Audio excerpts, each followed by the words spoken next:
I'm MathRoberg, and today we're going to do a pretty complicated problem without a calculator.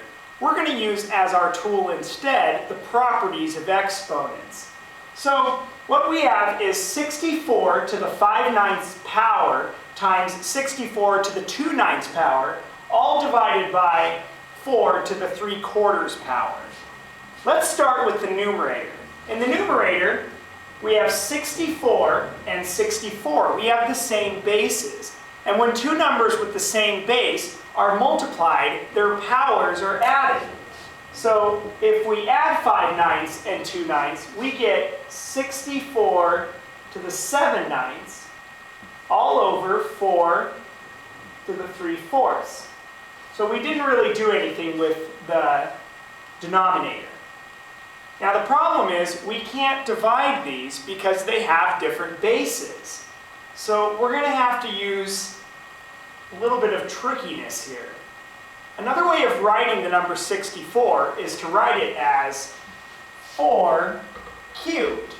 Because 4 cubed is 64, we could write 64 to the 7/9 as 4 cubed to the 7/9. All over 4 to the 3/4. Now, using properties of exponents, we can move this cube to the outside of the parentheses by multiplying. And we get 4 to the 21/9 all over 4 to the 3/4 power. The good news now is we have the same bases and we can divide.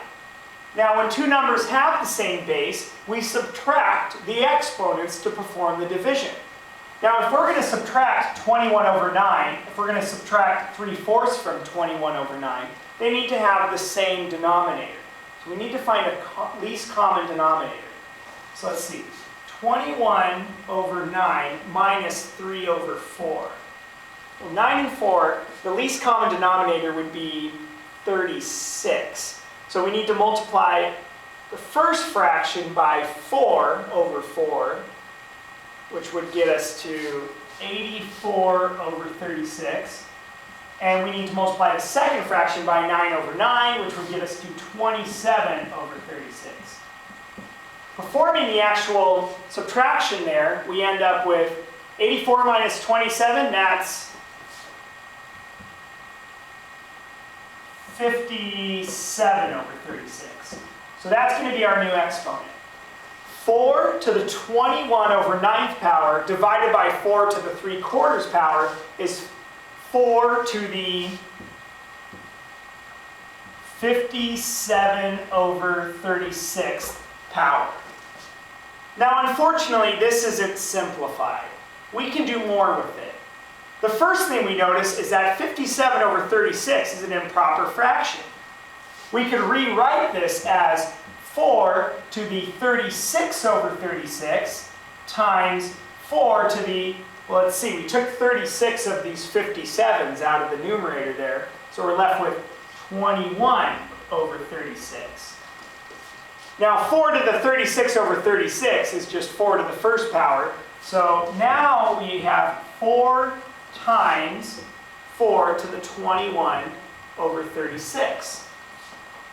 21 over 36. We can divide 3 out of both the numerator and denominator, and we're left with our original 4, and then times 4 to the, let's see, 7 over 12. Unfortunately, this is not completely simplified. And here's why. We could rewrite 4 to the 7/12 as, got to remember our original 4, as 4 to the 6/12 times 4 to the 1/12. And you can see if we re-multiplied 4 to the 6/12 and 4 to the 1/12, we'd get back to our 4 to the 7/12. Now at this point, 4 to the 6/12 is the same as 4 to the 1/2 power. 4 to the 1/2 power is the same as the square root of 4. Square root of 4 is 2. So now our three numbers here are going to just be 4 times 2 times 4 to the 1/12 power. 4 times 2 is 8. So now we have 8 times 4 to the 1/12 power. Unfortunately, 4 to the 1/12 power is not simplified. We could rewrite the number 4 here, the base, as, let's not forget about our 8. 8 times 2 squared to the 1/12 power.